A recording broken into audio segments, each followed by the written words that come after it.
Greetings, amigops and top teners everywhere. Welcome back to Top 10 with Kyle and Mike. I am your co-host, Kyle. Opposite me today is your lovely tea or coffee sipping co-host, Mike. Right next to him is our very special guest, new friend of the pod, Shelby. Now, this week, there's a top 10 list that's been put together. Shelby put it together. I don't know what the topic is. I don't think Mike does either. We will vigorously debate it, and by the end of this episode, we will have arrived at a definitive top 10. So what are we doing this week, guys? Thanks, Kyle. The list I prepared for this week is near and dear to my heart. It's top 10 Disney soundtracks. Ooh, okay. Yeah. This is very exciting. So for the listening audience who doesn't know, Shelby is my coworker and dear friend. We both work in the world of high finance. It's very sophisticated stuff. So Shelby, in her spare time from said high finance, she watches a lot of Disney. She is a Disney fanatic. She has made friends at work specifically through her Disney fanhood, and it's something really delightful to watch. So I want to spoil some of the magic of the pod. I actually do know what her topic is going to be. I didn't do any of my own research because I didn't want to. That was kind of the big one, and I wanted to leave it to the expert. But Shelby is going to be our expert on the ground on this one. So I'm very excited to have her. Yeah, all of that's actually true. Yeah, no, that was not made up. I usually exaggerate when I introduce our guests. That was definitely true. Yeah, I have decades of Disney visits and movies, and I don't know. So when I was offering different topics I felt comfortable doing, this was my very particular set of skills. Yeah, I tried to get something related to her political science background. This is a true story, that my first inclination was to get Shelby to teach us something about the world. Like, I wanted her to explain, like, the Israeli-Palestinian conflict, or like, what the hell happened to the Korean Peninsula. Like, that's what I wanted. And she said no. She said absolutely not. I was like, but a close second. Yeah, she's like, I have no interest in explaining it to you. I will, however, discuss Disney with you guys. Explaining that to us would be like a 3-hour podcast, which no one It wants. would, but the It would thing be tough is, to make a top 10 of that too. no, you could do it. See, this is, Kyle and I we're trying to turn this podcast into a scam where we trick knowledgeable friends and eventually, like, credentialed experts to teach us things. And I consider you the closest thing we have to a real expert in a real topic. Like last week, or I guess a couple episodes ago, Kyle was discussing how we had a real expert on our hands in Mikey Mike. Like, Mikey Mike is our physics and aerospace engineering expert in the group. Shelby is our go-to person for all things happening in the world. She's much like Jameson in that sense. My. We have a person who could be teaching us something, but instead, That is actively choosing not to. and will be teaching us about Disney. Well, we're still learning something very important. This is true. I'm a little worried because right before we started this, I spent probably a minute and a half trashing one of Shelby's favorite Disney movies of all time, so we're up to a hot start. That is true. Yeah, that felt fitting. But I think this is a nice segue into my ground rules. That's big. Okay. Which are quite extensive. Of course. So that particular wonderful family-friendly film is actually ineligible for this list, Thank the way God. I've constructed it. So I said, first and foremost, no Pixar. Ooh, okay. And my argument there would be, I think, movie soundtracks in Disney movies are achieving something or going for something very different than a Pixar movie. I think the music in a Disney movie is a plot point. Like, it moves the plot forward, it adds something. I think in a couple of Pixar films that happens. But for the most part, it's much more traditional, like, enhancing the movie in and of itself. A little more of a just a traditional movie soundtrack. Exactly. Yeah. That, like, there are tons that I love. It was a tough comparison, like, on the metrics that I'll then go through. Yeah. To kind of put them head to head. The closest one would be Toy Story, I think, to like a conventional Disney soundtrack, but I completely agree with that assessment, and I think that's fair. Yeah, and also, and all of these ground rules are up for consideration as we go through. But yeah, just offering them is the way I thought through this list was with these 4 rules. I added one at the end. I also did no live action. And so that's kind of in part to capture a lot of this, like, Disney redoing stuff now era. But I also feel like the core of Disney, like, its bread and butter is the animated film. Yeah. So it just felt like the true way to go about doing this. And from there, a series of movie would get only one spot, even if it somehow worked out that you wanted two separate ones in there. It feels there's plenty to work with. Even if we're thinking like Lion King 1.5, I was hoping that would make an appearance on the pod, but apparently that's, if it is, it'll be lumped in with a few inferior it's enveloped. films. Yeah. Okay. Yeah. And then this kind of goes without saying, but certainly no Disney Channel original movies. Yeah. Totally different beast. I'll always be a super. Not even Life is Rough? Okay. How many F's are in that? 2 F's in Life is Rough. 2 F's. Well, Let's be clear. I think you just referenced it really quickly there.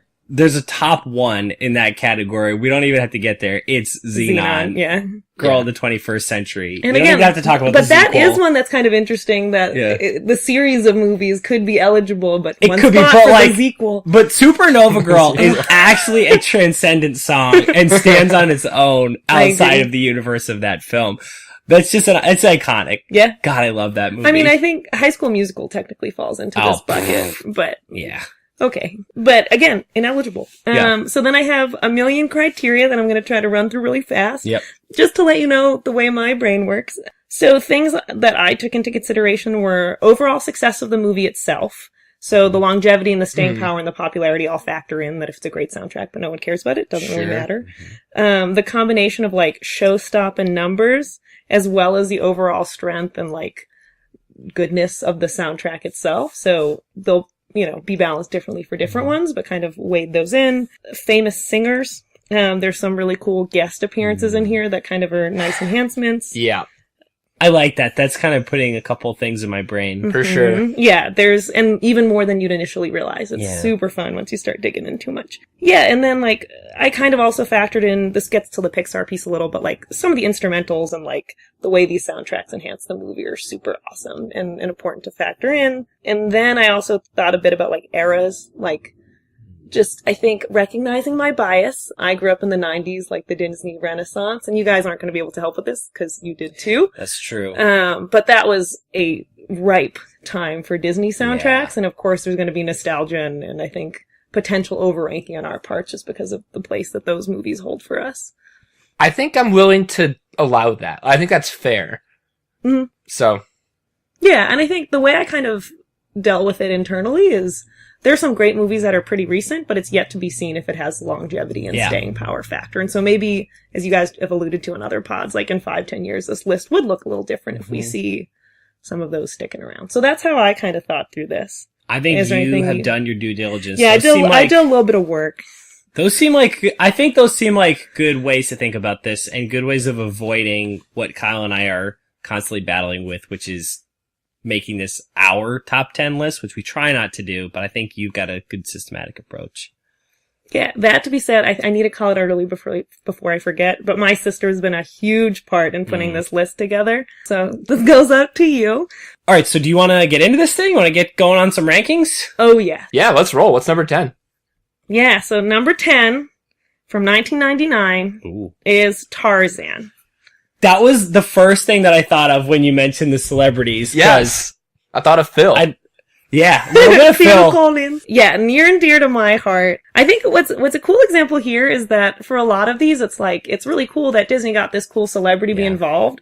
But this was actually, as the internet tells me, it was like a turning point for him in some cool ways, that there was a Genesis, like, get together that happened this year and it kind of re-kickstarted some of our friend Phil Collins' stuff, and then he did the Super Bowl the next year. Wow. And they did within his Super Bowl set, he did 2 worlds, which is from Tarzan itself. Oh, shit. According to Wikipedia. All of this could be wrong. No, I like that. So this song, this exact instance of Phil Collins doing this song, reminds me of a phenomenon that I was experiencing the other day. I forget what exactly it was, but it's where, as a young person, you get introduced to a great artist or actor in a so way that is totally inappropriate to the larger context of their career. It's like Michael Scott loving Woody Allen, but he's only seen Ants. And this is, like, as a kid, the only access I had to Phil Collins was the Tarzan soundtrack, and then I later discovered he had something of a musical career before Indeed. that. I forget what the hell this was recently, but something, like, maybe even more outrageous was happening, but this is a great example of how we have to check our generational bias this. 'Cause Definitely. Phil Collins, to our parents, being in this movie must have been a coup.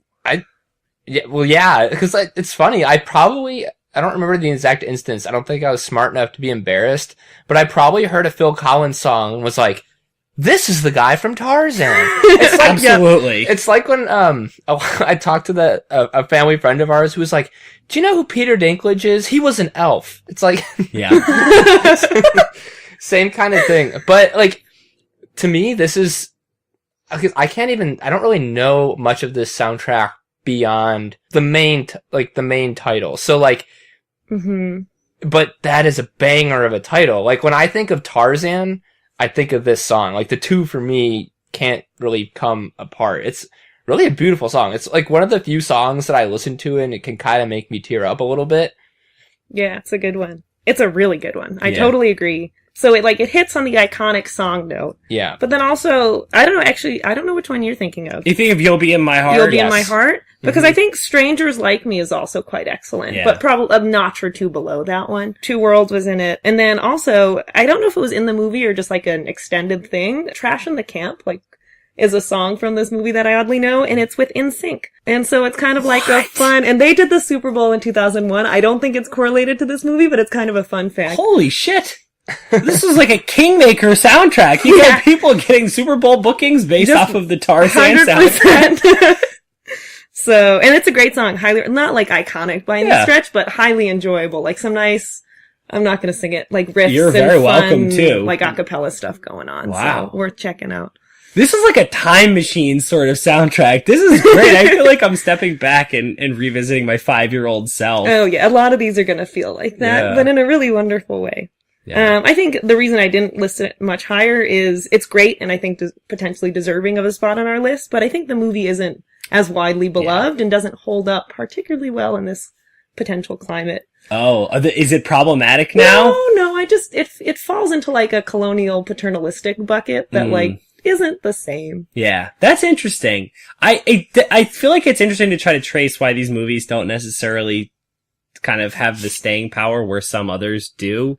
And for whatever reason, it could be related to that. This is one that I feel like has sort of been relegated to that. It's not quite like the trash heap of Disney movies. It's just sort of this middle forgotten realm. But the soundtrack, I think this sort of works for and against the movie because it gives the movie less of a reputation. Like people don't remember it that much.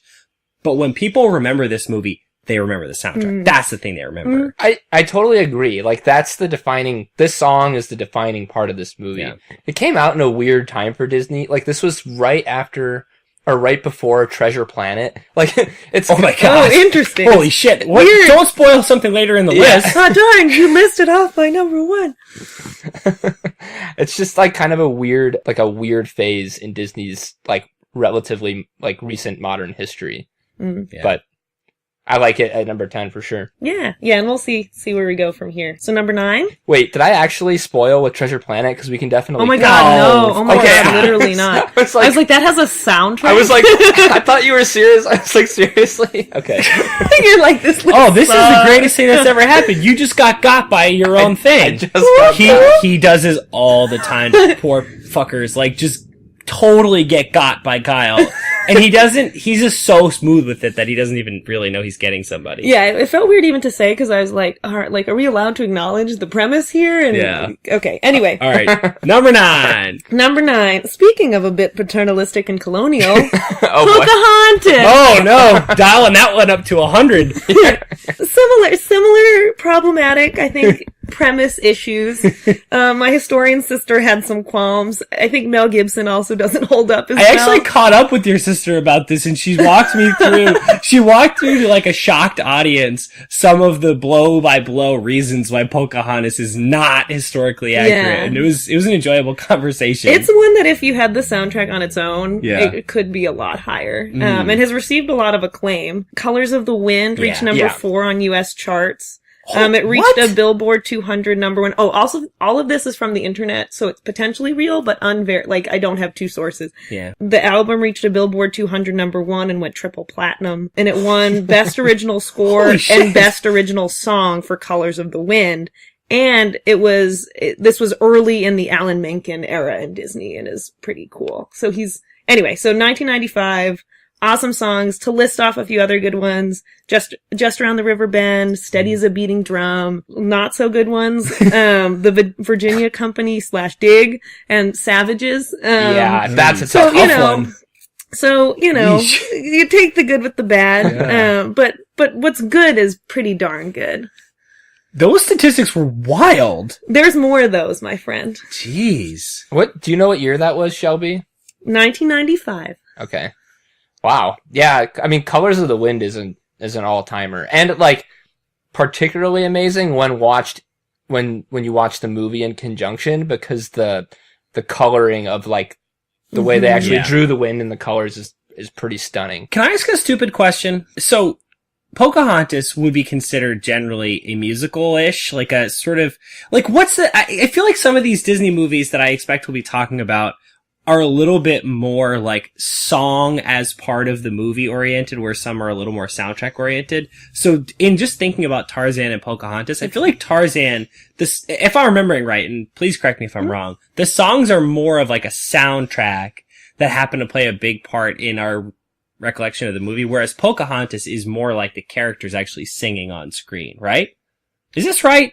I'm not fully clear on this distinction you're like, making. I don't think the characters sing the songs in Tarzan, whereas I think Pocahontas, this is like Pocahontas sings Paint with, or whatever it is. Colors of the Wind. Yeah. No, you're right. Yeah, okay. Because Phil Collins isn't Tarzan. That's what I'm saying, yeah. I was just about to say, how much better would Tarzan be if Phil Collins voiced him? It'd be a lot better, but I'm just trying to make sure that we're keeping an eye on that, because I do think that makes a big difference to how we perceive these. Yeah, that's a good point. And I think what you'll find is, the way I thought about this, I think Tarzan is more of the outlier. I think Disney does a really good job for sure, having some cool voice actors, and then whether or not they're trained singers, forcing them to sing or finding better singers to sing. Yep. So which is cool, because then it really truly becomes like a plot element. Yeah. And it moves you forward, like either like skipping through time or like gets a point across. Totally. So, yeah. Dig it. That's a great number 9. Yeah. Number 8? Number 8. Please. The Little Mermaid. Wow. Whoa. Shocked to be hearing from this so early. Yeah, I think this is one... this is where all of the subjective nature comes in. I think this was never one of my, like, number one favorites, but, like, certainly deserving of recognition when it comes to, like, best songs and stuff like that. It's 1989, so it's the first of the Alan Menken era. I call that a little too early with Pocahontas. So this was his, like, first joining with Disney. There are some other people that'll come in and out that are important. And so this is what kind of kickstarts the Disney Renaissance. It's the first time they tackle a fairy tale since Sleeping Beauty in, I think, 1959. Yep. And then, so it won Best Song for Under the Sea, and it won Best Score. And then... Holy shit! These are winning Oscars? Yeah. This is crazy! We're starting, like, number 8 is winning Oscars. Wow! And so it's just, like, an awesome soundtrack. I think, like, super well balanced that, like, I don't love Ursula's song, but, like, Poor Unfortunate Souls, like, really features her in a cool way. We have some cool Sebastian action. And then, like, Ariel's songs are fire. Like, they're, well, ironically, they're so good. Yeah. So I think it's a pretty cool one. The listeners can't see it, but Shelby really lit up there. Like, just, like, saying, I think it might have been her feeling really cool and saying the term fire. Like, it made her feel really cool. But she also just felt it. I could see, like, she felt those Ariel songs were fire. And I dug, #fire, actually. I really liked it. Yeah, this is like Poor Unfortunate Soul is like one of the best, like, villain songs I can think of. That which is its own little genre. Yeah, and there are a couple of other ones I can think of, but this is a really good one. And, like, I feel like tonally, a lot of the songs, like, they have the same overall tone in this movie, but there's a lot of variety apart from that. So, like the Sebastian stuff is very different from the Ursula song, which is very different from the Ariel. There's a lot of different speeds, you know what I mean? Like, the range is wide on this movie. Yeah, and I think it allows you to feature the different characters in some interesting ways. It gets a lot across about them in a 3-minute song that you couldn't otherwise in an hour-and-a-half movie. These are really good points. I hadn't thought of it that way, but I do think that, at least from the list so far, sets this one apart a little bit, because it does, the songs do a little more work, I think, here than maybe in the other two. Yeah, I think that's fair. I don't think it's an understatement to say that Under the Sea is one of the most fun to sing along to in like the pantheon of like car blasting Disney songs. Yeah. Oh, definitely. I Like, also- blow that blowfish. Like, there's so Seriously. many good parts of that song. I want to be very sure that I get this on the record. I saw Caroline's dance recital, I want to say her junior year of high school, and one of her friends was Sebastian in a dance set to Under the Sea. Oh, dear. And it was fantastic. And if there's footage, I really hope we can get it. We will post it with her face blurred out because it was fantastic and gloriously embarrassing. And she wasn't embarrassed at all because the song is so #fire. It was great. Were you intentionally doing that because Ariel's hair is red, or is that just like a It was more of a water thing. okay, fire and Yeah. water? Okay, Yeah. Yeah. it works on a lot of levels. It works on so many levels. Even when Shelby's trying to give us some of like the millennial slang, it ends up working on a lot of levels. Okay. This is That- what, Okay, this is that's what the we're getting. last time I do that. Oh, you're gonna hear It just about kind of it. happened. I was like, oh, that just I came know, out of I my love it mouth. because Goodness. I could see you hesitating. You were like, there was your brain was in the captain's chair. Oh, It was yeah. like, don't say fire. Yeah. It was great. It was a strange one. I It's a loved good it. joke. Yeah. It's got legs to stand on for sure. Yeah, totally. That's great. Well, Kyle, unlike Area. oh, jeez Louise. Oh boy. All right. So we just went through number 8. Kyle, traditionally, I think this would take us to the segment where we, talk about not tops. That's true. We will need, in order to get underway on that, we will need somebody to cue the not top 3 music though. Shelby, any ideas who should cue the music for us? I think Michael should cue that music. All right. Kevin, could you hit us with that stanky beat?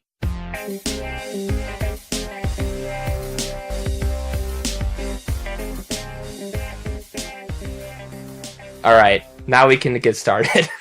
Thanks, Kevin. You're the best. So it's not top 3 time? Yeah, let her Not rip. top 3 time.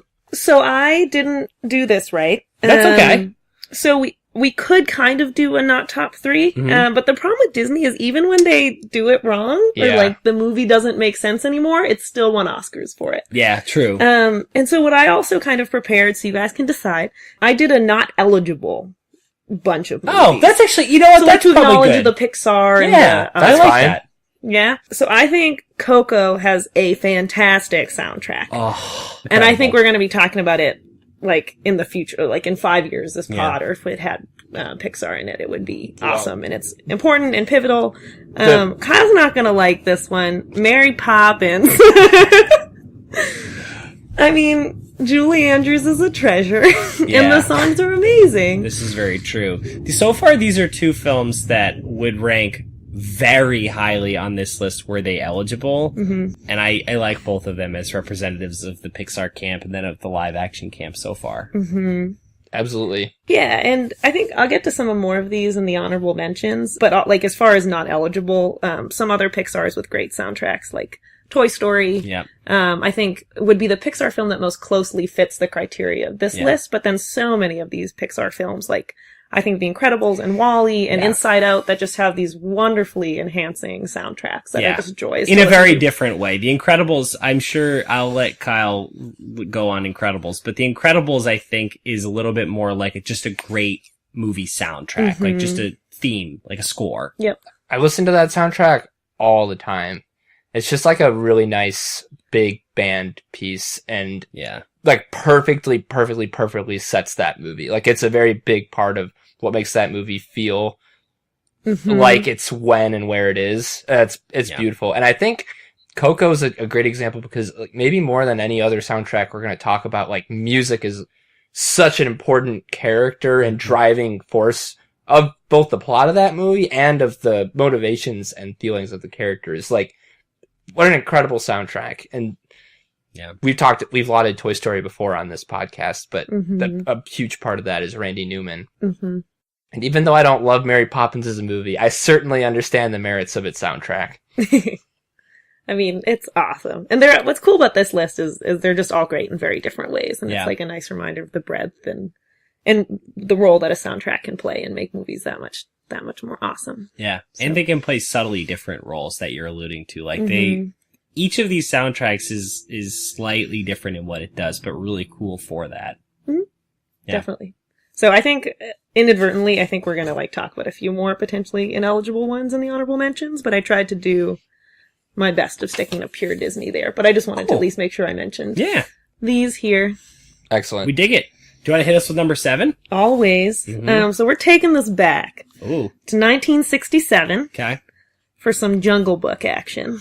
It's awesome. Just hands down. I think it represents a completely different sound in Disney era than what we've talked about so far. Yeah.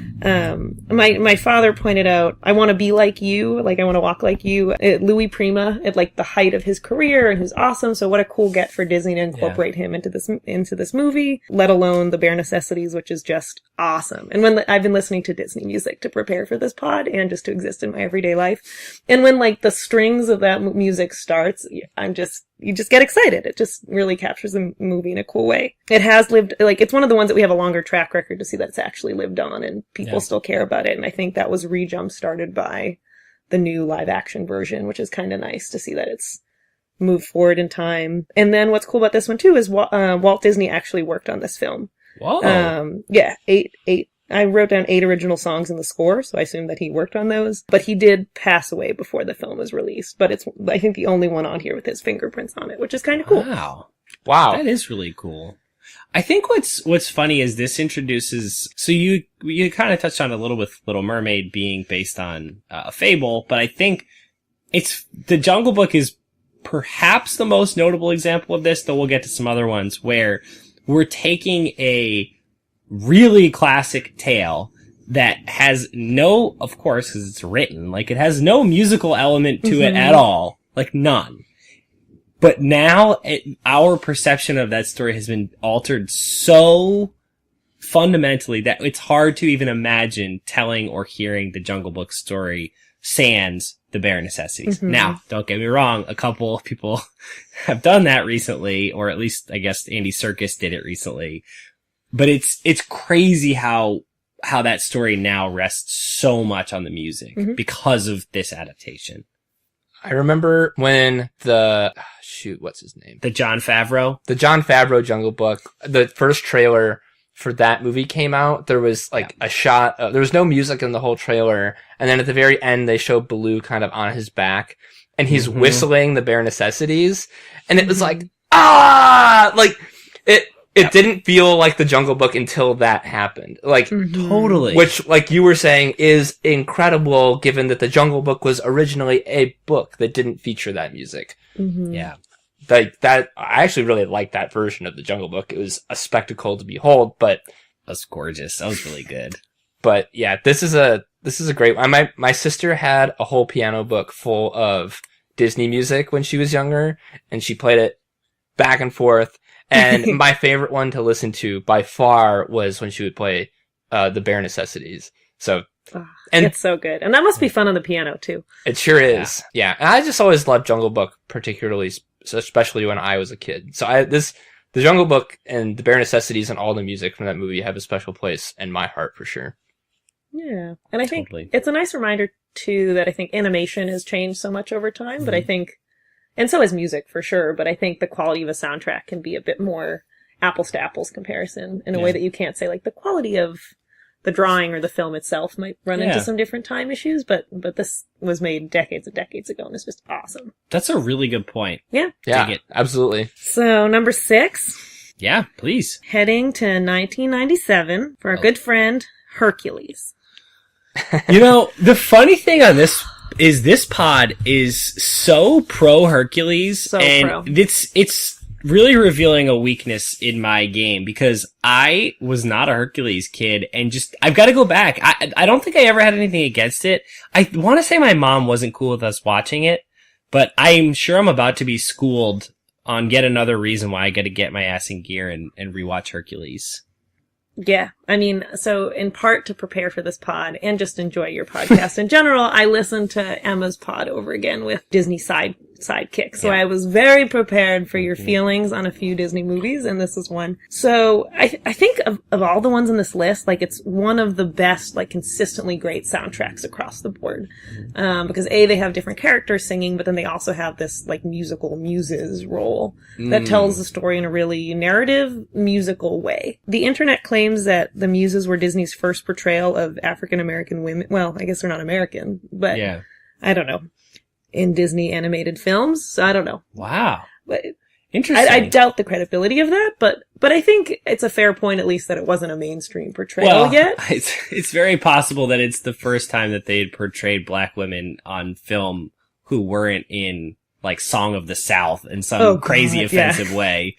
So it's still, even if we're not talking about like some sort of landmark progress from our friends at Disney, still a step. Yeah, and I can't vouch for it either way, but the internet claimed. I can't decide if it's aged well or poorly. The fact that like their Zero to Hero is like feels very Motown-y, and like I love that song, but I can't decide if it's good or bad. Like I don't know. What do you think? I don't know. I mean, I think I always, as someone who really liked the Motown era music, like I just felt like it was kind of a Diana Ross and the Supremes tribute, but oddly, but certainly out of place in the movie itself. But I don't know. But I didn't read anything kind of negative into it, but that could be. I'm just now realizing that like feels like it's something they were very intentionally trying to do, and looking back on it, I can see it. But there's some funny music in that movie too, like the so good the song that. Well, first of all, that it's Danny DeVito singing it makes it so much better. But the training montage, what's that song called? Not Go the Distance. Is it Zero to Hero? Oh, One Last Hope. It's One Last Hope. I have it right here. Yeah. Such a good song. Such a good song. That's a funny one. Yeah, and that's one that I was getting at that I think Disney, like, no one would have been like, oh, thank God, Danny DeVito's gonna sing, But I think everyone super enjoyed it. It's a great one to sing along to in the car. Is just good, like, classic Disney quick wit. Like, each line is funny on its own, which is kind of cool. And then there are different styles going on, so that's certainly very different than what we're hearing from the muses, like The Gospel Truth, Zero to Hero. But then we also have I Won't Say I'm in Love, which the Megara character does, which is awesome. Yeah. And I think for that time, a way more complicated, like, love song than we were used to getting. A Star is Born is great, Go the Distance is great. Go the Distance had versions made by Michael Bolton as well as Ricky Martin after, which is kind of fun. Whoa. And it's just great. And then Go the Distance was nominated for Best Original Song, but lost out to My Heart Will Go On from the Titanic. That's tough. That's a tough one. Look. Like, that's like losing the Best Actor the year that Al Pacino won for The Godfather. Like, I don't know. Tough to compete with that. Yeah, so it doesn't have, like, I think the same awards firepower, but it was a tough lineup. Yeah, the Titanic was a beast. It's so funny that you say that, because I was just listening to the rewatchables for Con Air today, and of course, as one does, this ties together so nicely. So the original song in that movie that was originally LeAnn Rimes, and then was it Mariah Carey? Somebody else ended up doing it for the movie, and that was also nominated for Best Original Song, and it also lost to Titanic. So this song is in some really good company. Wow, of course. A couple of American cinematic classics, Titanic and The Great Con Air. Go the Distance is the only way to describe it is epic. Like, that might be my wife Allegia's favorite. Hercules is definitively her favorite Disney movie, and I'm pretty sure Go the Distance is her favorite Disney song. So I've heard it a lot in the last 5 years. It's an awesome one. And it's one that, like, I feel like there are soundtracks you get on that you're listening to and you're like, oh, I'll skip this song and I just want to get to Go the Distance. But each song in this one is just really fun and worth listening to, which is nice. I love this soundtrack. So I definitely, if it was like the Shelby subjective list, it would be higher up. But I was we appreciate your restraint. Be a bit fair. I'd also like to point out that the instrumental music in this movie is incredible. The dun dun dun dun dun dun. So good. Like, this is the first movie on this list where I can think of the thematic music in addition to the soundtrack, which I don't know if that should factor into our decision at all, but this movie all around, very easy on the ears. Yeah, and I think as you're getting at it helps we believe that it's in ancient Greece somehow, even though we have these like Motown muses involved, but they really set the tone super nicely. Agreed. With the instrumentals. Awesome movie. So, number 5. Mm-hmm. We're not moving too far away time-wise. We're just hopping 40 year to 1998. Okay. For Mulan. I gotta think. I have to think Mulan, the soundtrack to Mulan is actually the most quoted on this so far. For sure. Because anytime somebody leaves a Let's Get Down to Business hanging out in the universe, it is of course picked up by some smartass who says, to defeat the Huns. Anytime. Like, so I think this one, there's plenty of reasons for Mulan to be ranked this highly. I'm sure we'll get to it. Mm-hmm. But on that alone, this is the most talked about soundtrack here. I gotta think. Potentially. Yeah. I don't know. It's a great one. To run through some of the great songs in it. I should have done this in chronological order, but I didn't. So, Reflection, awesome. Honor to Us All. Yep. I'll Make a Man Out of You, which is sung by Donny Osmond, which is a nice, like, link for parents, I think. Yes. Who are forced to watch this movie over and over. Thanks, Mom. Where am I? Girl Worth Fighting For. Yes. And then, oddly, so in its end credits is True to Your Heart, which is Stevie Wonder and 98 Degrees. Whoa. Oh my goodness. A classic mashup. Classic. Wow. And then, and potentially not obviously, but then Christina Aguilera at 17 released a bonus track of Reflection. Wait. I could be wrong. I don't trust the internet anymore. No, I believe that. I think the timing kind of works out. That's wild. Christina Aguilera was a heck of an artist. Like, back when she actually did music was kind of the big thing. But she was terrific at this point, and I think was probably around the peak of her popularity. So that was a pretty big get for this soundtrack, and she crushed it. Mm-hmm. I think the one that sticks with people in general is Make a Man Out of You. Like, everyone knows all the words to that song, and I can confirm from just a few weeks ago, it's a really, really killer karaoke song. Because if you can get a lot of guys on board with doing the Be Your Man while everyone else is singing the rest of it. And I can also tell you that if you can nail the part where he says, "Say goodbye to those who knew me," like, people really like that too. So, next time you're out at karaoke, try this one out. It's a fun time. That doesn't take a lot of arm twisting. No, that's a really good idea. I would enjoy the, like, beef. Oh, is it the same song? The beef, chicken, pork. Like, that's a great line in the song. And I picture the movie, like he's jumping across and they use the cool, like, animation style for that and portion. He's got like his dream woman is like forming in the clouds above them. Yeah. So good. This is sneakily one of the funniest Disney soundtracks. Like, perhaps, I don't know, I don't want to get hyperbolic, but it's definitely one of the funniest soundtracks we will contemplate here, while also bringing some of the most dramatic and, like, it's got the militaristic sound to it. It's like really it's a pump up soundtrack and also a really funny soundtrack. And I think it handles that tension really, really well in a way that the movie does too, because the movie deals with very serious topics. Like, it deals with an actual real world military force that threatens to overwhelm an actual real world empire. And people in this movie are actually afraid of that. Like, deals with that, deals with gender stuff, deals with the burdens of your family.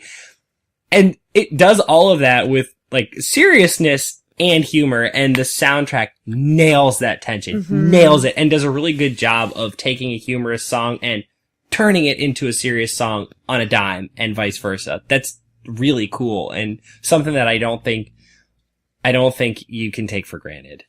Yeah, I think getting to your earlier point about instrumentals, Kyle, I think, like, when Mulan's in, like, fighting action mode, like, the strings are just so good. Like, you're just, it's building the tension so well. Yeah. So, I don't know. It's a great one. I love it. I could watch and listen to this all the time. And we're only at number 5. Yeah, wow. Okay, so number 4. Okay, so we're jumping forward to 2013 to acknowledge the hit sensation of Frozen. Oh, I thought this was going to be another one of the great recent animated films, so I'm so glad it's Frozen. Yeah, well, your opinion is wrong, but I did take some of that stuff into account. I thought Shelby would be on our side on this. I'm very glad. There's no way. Yeah, whatever. If this was, again, the Shelby subjective list, that particular film would do well. The film that shall not be named. Let's talk about the smash hit and wonderful film Frozen. Yeah, so I think this gets to a different era than like this 90s Disney time. It feels distinctly different. Instead of kind of getting a lot of these like pop singers and stuff, we have a cool Broadway presence with Idina Menzel. The Adele wickedly talented Adele Majib. Oh, jeez. You guys have made this joke on the pod. No, but it's one of the times. funniest things that's ever happened in the history of live television, because he pretended that he knew her and was her friend and then called her Adele Majib. Yeah. Like, come on, man. You win some, you lose a lot, you know? Come on.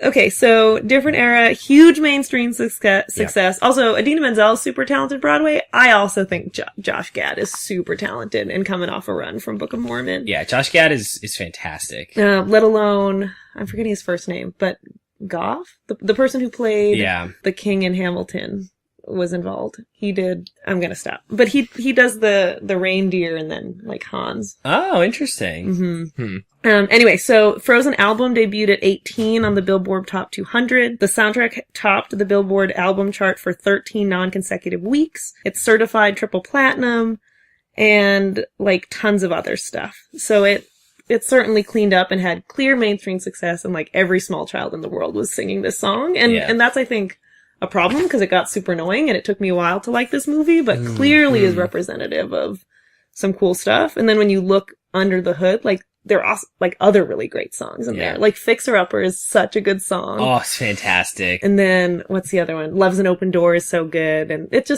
there are some other ones that, because Let It Go became so popular, that got overshadowed, but are really good. I think it's safe to say Kyle and I are agreed on our favorite musical number in this film. Not necessarily our favorite song, but our favorite sequence that ties into that, which is something I want to get to in a second, is In Summer. Yes. Which is it's just so perfect and so hilarious. It's just a funny joke, and they executed it perfectly. But the thing that I want to point out about that, which I think goes also with Fixer Upper, is the visual that goes along with the song is perfect. Like the Fixer Upper scene when the little gnomes or whatever they are popping up out of the ground and under the rocks to the music. It's really cool, and it ties in pretty well with what's happening with the soundtrack. So that's something that I think this movie nails, is corresponding visuals with the music that are just awesome. I totally agree. I think it's easy to get distracted by Let It Go, which is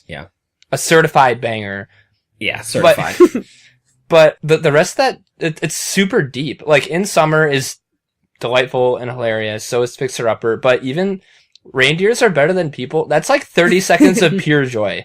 And even the very first one where they're cutting up the ice blocks at the beginning of the movie, like, it really sets the tone of, like, this is like a Nordic kind of inspired winter centric movie, and it like really gets you in the mood. Love is an Open Door is the only song that Allegiance and I have ever learned to play as a duet on the piano. So wow. Yeah, that's a good one. We haven't done it in some time, but we did take the time to do that in college, which was fun. We still finish each other's sandwiches. As one does. I really need to fix, so it was Jonathan Groff. I said Goff, so I had some quarterback stuff in the brain. Okay. And then he does the voice of Kristoff, because Hans is the super bad guy. So Jonathan Groff, then, I believe, is the main character from the television show Mindhunter. Yes, he is. Which is very disturbing for those of you who are fans of Frozen. Like, if you are a big fan of Kristoff, do not watch Mindhunter. Your opinion will forever change. Sure. Just stick with his lovely musical stylings in this film. Lovely. And also, it has yet to be said, but Kristen Bell is also a treasure and does great in this film. And her doing... Elsa? No, she's Anna. But the song she does, like, do you want to build a snowman is not quite Let It Go popularity, I think, but certainly was super fun and awesome. I love the line. My favorite line in that song is when she's something around in the halls. You hang in there, Joan. Hang in there, Joan. So fun. I think something that they did really well is it was really important for the movie to cast a lead vocal actor or vocal performer who we know. So Kristen Bell. So people know Kristen Bell. They are familiar with her because Idina Menzel is hugely popular with the Broadway set. Like, people who know Broadway know her and know she's great. But I didn't know who the hell she was before this. So if you told me she was, like, the lead voice in this movie, I'd be like, okay, whatever. So they had to take somebody who was really experienced with musicals and somebody who was less experienced. And they did a great job not making it feel like they were going head to head, because Kristen Bell would, of course, have lost a head to head. They gave them different enough tasks to perform for the soundtrack that I think they both handled their parts really well, which I think was important, because otherwise I think you would have just forgotten Kristen Bell's songs and just remembered the bangers from Idina Menzel. Yeah, I think it's a bit of a similar formula to Wicked, I think. Like, you let Idina Menzel do these, like, tough kind of show-stopping numbers, but then you have, in that case, Kristen Chenoweth, I think, doing, like, these super fun, a little more poppy, but, like, equally awesome and fun songs, too, and it has a similar dynamic That's here. a great point. I imagine they might have learned from that experience. No, and they're very similarly paced, because you get a lot of not Idina Menzel early, and gives you enough time to appreciate that, and then it's like, okay, here it is, bang. Yeah. It's kind of the same structure. That's true, yeah, because that song hits at, like, just, like, the peak of the movie, and it lets it hit with full force because they didn't overuse it before. I think that's a really good point. Very true. It's one that took me a long time to love, but I definitely have a lot of respect for now.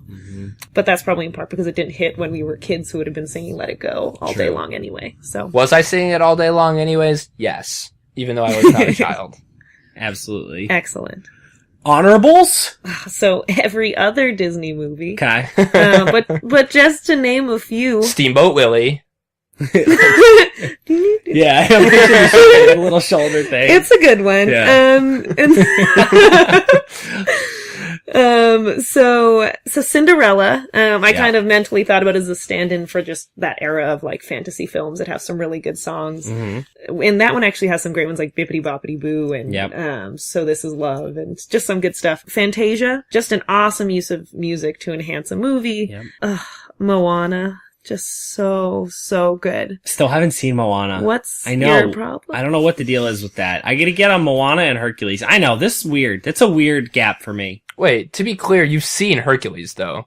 Yes, I've seen Hercules, but I saw it long enough ago that it's worth seeing again and trying to understand why you guys love it so much. Marie, our friend of the pod, the one who so highly recommended A Legendary Christmas, is absolutely obsessed with Moana. And she will have a very serious problem with us leaving it off this list, I think. Just, it's worth mentioning here. It's a great soundtrack. And like you were saying earlier, The Rock has a lot of time in this soundtrack, which, Disney's not afraid to do that, which is cool. Yeah, and I think it's similar to some of the other choices they made, that to take this kind of fun, sidekicky character and force him to sing. And it's non-traditional, but it's awesome, and he's just super talented. So yeah, I think Moana is a strong contender, and we can talk about that, but this is where I had it for now. Tangled, which I think got dinged by, like, popularity, but strength of soundtrack is high. Like, really, really rockin' songs in there. I'd fight hard for that one, just because what's the name of the song about the lanterns? Now I've Seen the Light? Yes. We seriously considered dancing to that at our first song at our wedding. Like, it's such a beautiful song. And I think the song about having dreams is... I Have a Dream, yeah. Oh, it might be my favorite Disney song there is. It is so funny and so catchy. And then the opening to that movie where she's listing all the things that she does. That's one of my favorites. Like, that trifecta of songs right there is... like, it's on the Mount Rushmore for me. I'm gonna argue a little harder for Tangled when this is all said and done, regardless of what you think, Mike. That's fair. No, I mean, it's a movie I love, so I'm not... Yeah. I love all of these, so I'm really not super upset. But so some things I thought about, I think it gets lumped with Frozen, and it just loses to Frozen every time. Yeah. And it doesn't have the big following, which is unfortunate. I think my sister would like this. Like, so the way that Rapunzel looks at the end is basically Mandy Moore, which is super fun. And so Mandy Moore singing When Will My Life Begin to kick off the film is awesome. I've Got a Dream is great, and is a great use of the brother from Everybody Loves Raymond. Oh, you're totally right. Which was just a fun, like, it's nice to see you again, friend. Raymond! Because he wanted to be a concert pianist. And then, also, my sister mentioned this, so Mother Knows Best is sung by Donna Murphy, who's a very famous singer. Okay. Broadway, I think. So like, again, another one where they like have some different people singing and it's really good. So we'll discuss. I think it's just kind of constrained by the popularity or not popularity of the movie. It's also tough because this is just an incredibly stacked list. So, yeah. And then other ones not mentioned. So the Aristocats, like everybody wants to be a cat is just true. Yes. Princess and the Frog, just great capturing like the essence of New Orleans and just really cool music. Lilo and Stitch, some cool tones there. And then Goofy Movie. The Extremely Goofy Movie? Extremely. Also great. Yeah. I love I think that one has less original music. I really like the 60s, 70s, like Shake Your Groove thing kind of stuff. Yeah. But the first one, like music, I think, like with Max going after the singer or trying to go to that concert, like makes music a big, like, character in the movie. Yeah, so for sure. Kind of cool. And I was listening to that soundtrack today because, Sure. I did, and it's great. It's just, I forgot how great it was. And so that one isn't as popular either, but deserves its recognition. So that's what I had. Cool. I think those are good ones. Yeah. Yeah. Want to hit us with the top 3? Yes. So now, number 3, clocking in, is Aladdin. Oh, yeah. So it did win the Oscar for Whole New World. It has other greats like Prince Ali and Friend Like Me. Robin Williams is just amazing in here. So Alan Menken worked on this one. He's I think the composer I've been talking a lot about. But then Robin Williams certainly like adds his element, and there's so much more going on there. Yeah. I kind of gave it a little bit of extra credit because it has the musical running right now, which adds some other cool songs to the mix. Like Proud of Your Boy is really good. And is just like is like one of the more successful Disney Broadway endeavors. And A Whole New World ended Whitney Houston's 14-week reign on the Billboard Hot 100, kicking off, beating out I Will Always Love You. Oh my god. Whoa. Holy so, shit. if we're talking about like... It's like an all-time song. Yeah. So when we're talking about like Disney songs go up against tough competition, and they win. So... Holy crap. It's a great soundtrack. Like, just so great. Yeah, this is one of my favorites. I think it's strong throughout. It takes on some musical themes that not a lot of other Disney movies had handled. Like, there's just some different instruments because the movie is set in ancient Arabia. Like, there's just different sounds that are really cool and kind of fun to hear. And I think they pick up those themes nicely in songs that are pretty traditionally Disney, but that have a little bit of a different sound. And there's just all this stuff is great, and I'm sure it looks great in terms of sheet music and the lyrics, but it pops so hard off the page the moment you put Robin Williams in it. Like, this has this just crazy X factor of Robin Williams being, like, the voice that you're actually hearing in your head. This is amazing. Yeah, Never Had a Friend Like Me and Ali, or Prince Ali are, like, weirdly, like, those two pop out to me more than Whole New World. Totally. Prince Ali is the one that pops to me number 1. Oh, interesting. I think Friend Like Me fits like that more for me, but I don't know. I feel like A Whole New World is the traditional show-stopping number. I think Robin Williams, they just got super lucky that he's just such a talented force. Yeah. Was this talent? And then One Jump Ahead is great too, and it just enhances the movie at every turn. So I think it's a great one. Yeah, I probably have not. Our friend Quinn always says if he hasn't done something in a while, he'll say, I haven't done X thing since the 90s. And I probably haven't actually seen Aladdin since 1998 or not. What year did you say this was? I didn't. I don't have the date written down. I want to say it might be a little earlier. It's 92. It was 92. It was 92. I was going to say, this feels like one I was watching at a very young age. So I haven't seen this in far too long. I probably need to get back to it. But you're going to have to because you got the live action coming out. Yeah. Despite not having seen this in probably close to 20 years, I can remember the visual sequences that go along with these songs extremely well. And it's not like I remember the music because I can remember those scenes and what they looked like. It's definitely the other way around, which I think speaks to the power of like these songs to capture what's going on in the film. Definitely. Yeah. Totally. Like it. Yeah. Very, very much like this at 3. Excellent. Number 2, my lord? I think it's becoming clear what's left. Yep. So number 2, we have the iconic Beauty and the Beast. Yeah. So I'm I'm very glad about this for two reasons. One, Beauty and the Beast belongs this high, and two, this guarantees, I hope, that you have made the right selection That for number Treasure Planet one. is number one. Yeah, Treasure Planet, thankfully, is number one. Talk to us. It's so good. And it feels a bit, I think some of the other ones do some cool things, taking music from other places and eras, and I think this one is just like core. Yeah. In a really cool way. I think Angela Lansbury, Beauty and the Beast, is just like a phenom. It won the Oscar. Yeah. It's one of Disney's most successful Broadway runs. It did like over 5,000 performances. I've seen it. It's fantastic. Mhm. Whoa, that's crazy. Yeah, that he's seen it. I know. It's wild. Yeah. That Ultra asshole. And then, so it has some cool Broadway influences, some of the classical movie stuff. Like, it incorporates the French elements of the movie, I think, pretty well. Yep. It's just excellent. It won Golden Globe for Best Original Score. I think it won a Grammy. the Beauty and the Beast title song won. It was nominated for Album of the Year. Mm-hmm. And then, so I haven't done a good job of talking about it, but so Alan Menken and Howard Ashman were kind of the duo that did a lot of the soundtrack work through this era. It's just a great score, and it's also, I think, when you like dig into it a little more, there's a lot of cool things going on in it.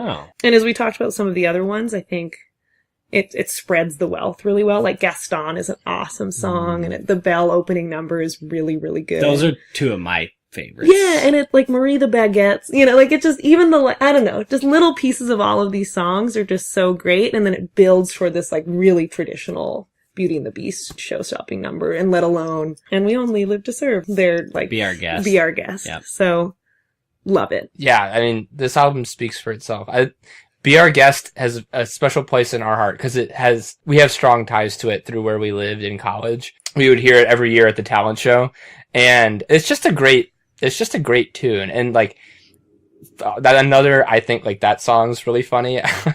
I think we made the same joke on the Sidekicks pod, but when they say, don't believe us, ask the dishes, like that, that kills every time. I don't even care. Does. You did make that joke on that pod. Yeah. This really is one that you said it, Kyle. Like, this speaks for itself. This is basically the perfect movie soundtrack. It advances the plot really well. It builds really nicely. It spreads the wealth, like Shelby said. It's perfect. I like every scene that I remember from this movie has music to it. The stuff in between is great, but everything that in my brain when I'm thinking about this movie has music, and it's not always totally a showstopper. A lot of times it's sort of a little more plot driven, and it's people talking, going back and forth. Like, I'm picturing a good example of that, I think, is this scene when the townspeople are ready to storm the castle. It's not like this big number that you remember, but it's just kind of getting you ready for what's happening. It's Kill like, the Beast, yeah. Yeah, and it's like kind of, it's building to the moment, but it's not intruding on the scene. And then, of course, you hit something like Beauty and the Beast. It's perfect. That I don't know what else to say. It's just so great. Yeah, and I think what's cool is many things, but I think it has this whole cast of like the dishes and things, and like the musical numbers are just such an awesome way to give you their whole scope and introduce them all, and it really uses that really well. Yeah, Brilliant. totally. It's great. So, Road to El Dorado. Maybe not even a Disney film. Number one. I don't think so. Pretty sure it's DreamWorks. Great film, anyways. But Yeah, whatever. So number one is The Lion King. yeah, I thought it might be. I was hoping. Yeah, it's just excellent. I think it ends up being at the top of so many of these lists, but just because it just does so much right. It has people like Elton John and Hans Zimmer and Nathan Lane working on it. Yeah. So getting a lot of different styles and tones, and really is just really smart with what it does. Songs like Can You Feel the Love Tonight, Hakuna Matata, Circle of Life. Be Prepared is like all-timer villain song. That's the best villain Yeah. song. That's the villain song. Okay, it's the villain song. And then, like, everyone's excited about the live-action remake. Like, they're doing so much right. It's one of 4 animated Disney albums to reach the Billboard Top 10. It sold over 7.8 million of the soundtrack. It 10 times platinum, 3 nominations for Best Original Song, like competing against itself. Can You Feel the Whoa. Love Tonight, Circle of Life, and Hakuna Matata. Oh my god. And then Zimmer won Best Score and won Best Instrumental Arrangement. And then and it just, kids love it. It's like, it's like high class, but fun to sing and like just really, really effective. just awesome. Every song you just named, maybe with the exception of Be Prepared, which is a little bit more specific, every one of those songs is in contention for best Disney song ever. Mm-hmm. Each one of those ones. Like, if we could somehow go through this whole list and rank best songs, I think all of those would be in the top 10. Like, it's just hit after hit after hit that works perfectly in the movie, that stunningly works outside of the context of the movie, that is just like mind-blowingly incredible. Yeah. Just mind-blowing how great this movie is and how great the soundtrack is. Yeah, it's definitely got a lot of cultural staying power. Like Hakuna Matata and like The Circle of Life are things that people say without the context of the music. Like just like wild to think about. I can't really think of another soundtrack on or song on this list that really does that in the same way, that has the same cultural relevance. But you're right. Like if we're considering like sing along ability as a big part of this, then like Lion King is even more deserving. So because you can sing along to basically every song on this album and really belt it out and have fun with them.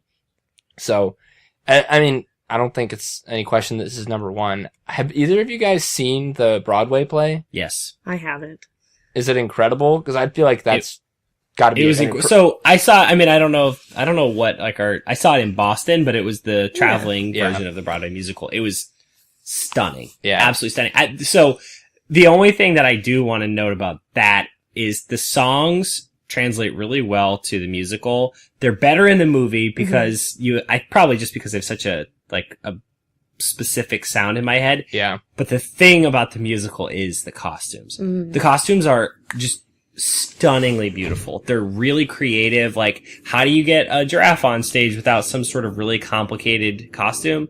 You have this really cool headpiece that somebody puts on. Like, just the way they were so creative and sort of like strategic in those costumes is, it's a side note, but just for anybody who does have a chance to see that, if it ever is an option, like, it's really cool. I would like to. Yeah. I think you done right with this at number one. It's hard to picture something. It was hard else to make here. an argument for something else. Yeah. It does so much so well. Yeah. For sure. That's what I got. K-Dog. I don't think I have a single soundtrack that Shelby didn't mention that I would want mentioned. You were unsurprisingly very thorough. I can't think of any. Like, I was trying to think of like other Disney movies that even have music in them. Like, does Sleeping Beauty have any music in it besides like the little thing that she sings, like her little theme, I guess? I thought it did. I don't know. Like, the fact that we don't know is like pretty damning. Snow White has Whistle While You Work. And like, it has Someday My Prince Will Come. Yeah, that's probably the only iconic Disney song that isn't represented by the soundtrack here, I think. Like, Whistle While You Work is pretty iconic. But yeah. Other than that, I don't think there's really anything that isn't mentioned. Yeah, I mean, not that they would be in contention, I think, but what's wild to me is, like, so we've alluded to the issues of Songs of the South. Yeah. It won an Oscar for Zippity Doo Dah. I mean, Zippity Doo Dah is an incredible song. And then Pinocchio isn't great. It won an Oscar for When You Wish Upon a Star. Yeah. You know, like, there's... Sure. Holy shit, that's wild. Pinocchio. I forgot. Yeah. My sister pointed out Nightmare Before Christmas has a following, and some cool and different style music. I didn't think about I don't that.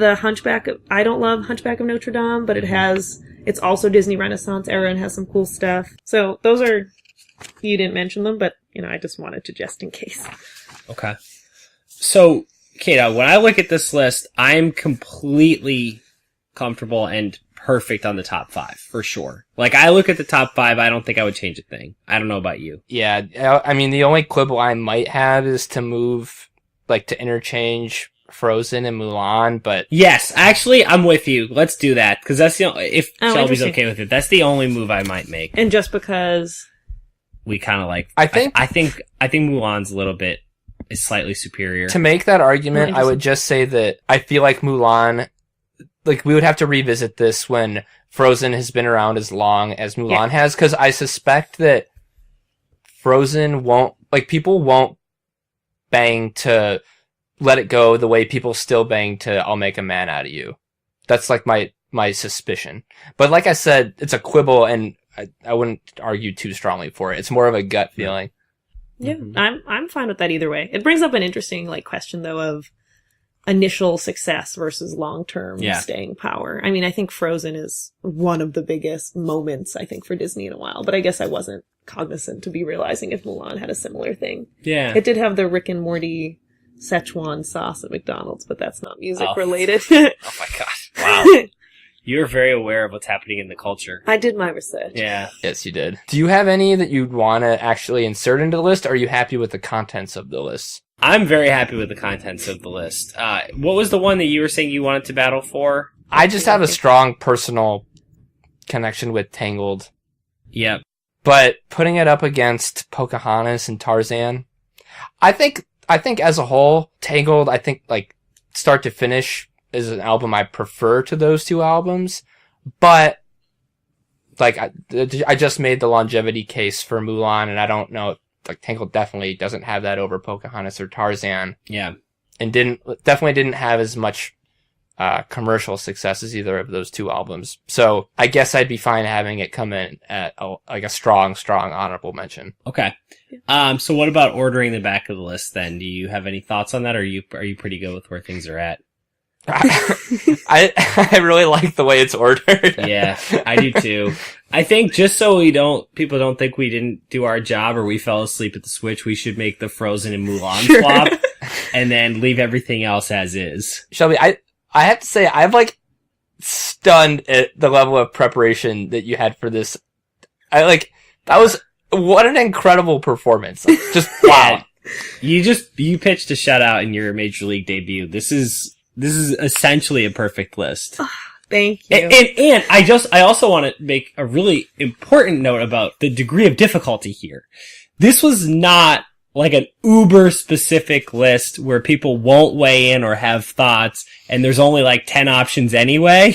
Yeah. This is an enormous universe you're pulling from and you nailed it. So I think traditionally this would be an excellent time for you to recap the list and walk us through it 10-1 with our significant reordering. Sure. Yes. And we made the 4-5 switch. Yes, I think we decided to. Just again, shout out to my sister. We had a lot of debate, so I love this. Okay, so worth mentioning, an honorable mention, like, because I listed every other Disney movie in this category. We have Tangled. I also think Moana deserves kind of that spot as well. Yeah, for sure. But they're newer, and I look forward to doing this list in 5-10 years and seeing how we feel about it. So, clocking in at number 10, Tarzan. Number 9, Pocahontas. Number 8, The Little Mermaid. Number 7, The Jungle Book. 6, Hercules. 5, Frozen. Critical. Mm-hmm. Number 4, Mulan. Number 3, Aladdin. Number 2, Beauty and the Beast. Number 1, The Lion King. Incredible. Our compliments to the chef. All right, well, I'll close it by saying, as Mike alluded to earlier, our theme music and not top 3 music were both composed by the legendary Kevin MacLeod. So we thank him for that. And Doctor of Music, Kevin MacLeod. And our stunning artwork was, as always, put together by the very talented Aaron Sant, whose stuff is still on Instagram at Sant Design. Damn straight. And if anybody wanted to get our podcast, there's a lot of places they could get it. I'd say you should go basically anywhere podcasts can be found. The Apple Podcast app, Stitcher, Podbean, Spotify, anywhere you get your podcasts. Those would be great places to check them out. And if you wanted to see our social media, check us out on Twitter, Top10KM. Check us out on Instagram, where there's lots of rich content. Top10KM, very rich. It's like mahogany. If you wanted to email us, hit us up at top10km@gmail.com. In all of these cases, the 10 is spelled out TEN. So, until next week, Shelby, thank you for joining us. Thank you for your wonderful work. 1,000 times thank you. What a great guest you were. We really very honored that you would grace this lowly podcast with your intelligence and research ability. Thanks for having me, guys. All right. Bye, Adios. guys. Bye. Top down, kind of like,